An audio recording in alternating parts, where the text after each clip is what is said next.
I was 7 years old, paddling the waves of Paikakariki on my pink boogie board. Moments after I had straddled a wave with all the confidence that I could muster, I felt a slicing pain through my left toe. Something had pinched me. Swiveling around on my board, I spot the culprit of my pain and see a crab smugly swimming back down to the sandy depths. I vowed in that moment that I would never, ever let a crab near my toes again. What 7-year-old Katie didn't know in that moment was that crab was a paddle crab, or pāpaka, and that 15 years on she would spend all of her time studying crabs just like that one, more specifically their predatory fondness for cockles, or tuaki as we know them here in Dunedin. Dunedin is home to literally millions of tuaki across multiple estuaries.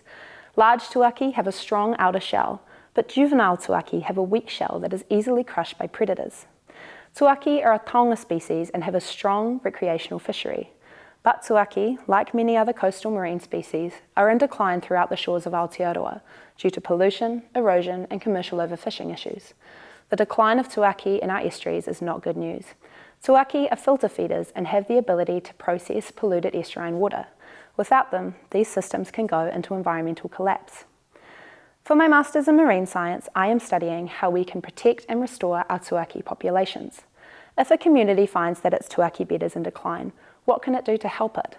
What science needs to be figured out and implemented to help these communities autonomously manage their shellfish beds? Surveys I undertook in Dunedin last year show that juvenile tuaki are found in much higher densities when surrounded by a high density of adult tuaki. This made me think that perhaps these adults are providing a pavement of protection for these juveniles against predation from creatures like paddle crabs. I decided to test this theory in the lab.